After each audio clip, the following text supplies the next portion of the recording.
It's widely known that the invention of electricity allowed the humble fan to be motorized, spin a series of blades, and stir considerably more air, with the added benefit of not making your arms tired. From 1882 on through the next 50 years, the electric fan evolved, becoming quieter, more efficient, even oscillating. In fact, the fans that resulted from this era of improvements are remarkably similar to ones sold today. Or are they?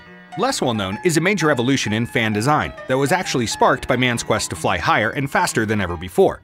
In the early 1920s, inventor Ralph K. Oder tinkered with an airplane design that pushed the airstream from a propeller through a tube. Testing in the late 20s and early 30s proved that Ralph was truly onto something. The technology was patented, and further testing proved that Ralph's concept of combining airfoils with the propeller and tube created a tornado or power vortex, and resulted in greatly improved aerodynamics.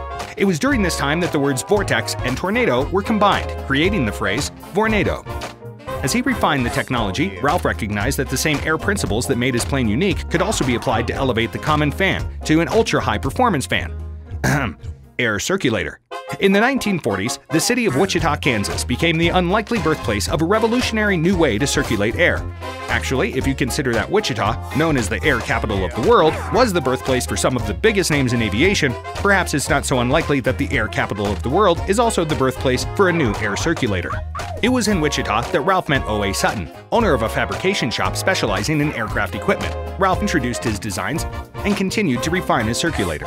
Initial efforts to manufacture these so-called tornadoes were halted as the country focused on fighting a ruthless dictator on multiple continents in a chapter of history called World War II. When he wasn't modifying warplanes, Ralph kept busy developing the Boneaido behind the scenes. By 1944, the fan design had been perfected, patents were filed, and Richard Ten Eyck was enlisted to finalize the look that would become Boneaido's signature style. When the war ended, the O.A. Sutton Corporation stopped working on aircraft and started manufacturing fans. Air circulators that looked and performed like no other. Through the 1950s, Boneaido released dozens of models that anchored the brand's reputation for performance and quality. Times were good. At peak popularity, 1 in every 3 fans sold was a Boneaido air circulator. Alas, another technology was gaining popularity during this time that would lead people to believe that fans were obsolete and that they could create civilizations in a desert. A little something called air conditioning. Despite a stellar reputation and an attempt to diversify, air conditioners put Boneaido into a deep freeze until the products had all but disappeared from view, only to be found in antique stores and estate sales.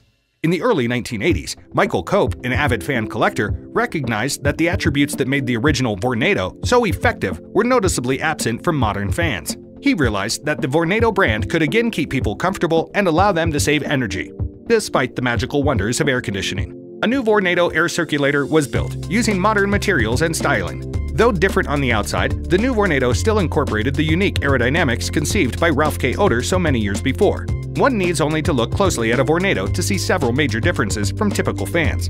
The first difference is the inlet guide cone that efficiently channels air to the fan blades and begins the tornado-like airflow. The second difference is Boneaido's use of sturdy, deep-pitch blades that move more air than the shallow, flimsy blades of typical fans. Incidentally, when you try to move more air, you need a more powerful motor, which is why you may notice that a Boneaido is heavier than a typical fan.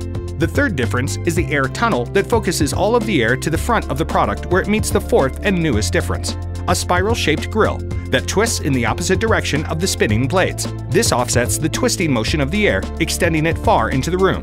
But why in the world does Boneaido insist on calling its fan an air circulator? This unique airflow is called vortex action and allows a Boneaido to push air across entire rooms, recirculating it along walls and ceilings in a constant pattern. A fan, on the other hand, simply keeps the air in front of it active, cooling only those that can feel the limited breeze. With a whole room circulator, everyone enjoys comfortable airflow, not just the guy that happened to sit closest to the fan, and probably takes the last slice of pizza too. It turns out that good aerodynamics create interesting possibilities for other products. For example, Boneaido heaters circulate heat throughout a room, which means the heat never builds up on or around the unit, allowing it to stay cool to the touch, unlike many heater technologies that might be better suited to toasting bread than heating entire rooms. Similarly, products that humidify and clean the air are greatly improved through a focused combination of power and aerodynamics. Boneaido's design and engineering teams create all products in Andover, Kansas, a suburb of Boneaido's original home of Wichita. Here, Boneaido continues to assemble many models for sale throughout the world. It is also from Andover that Boneaido provides unparalleled product support, which is important because when you build a product that's so different from the usual suspects, you need a knowledgeable team to answer questions like, what's the difference between a fan and a whole room circulator? But, of course, you now know the answer to that question.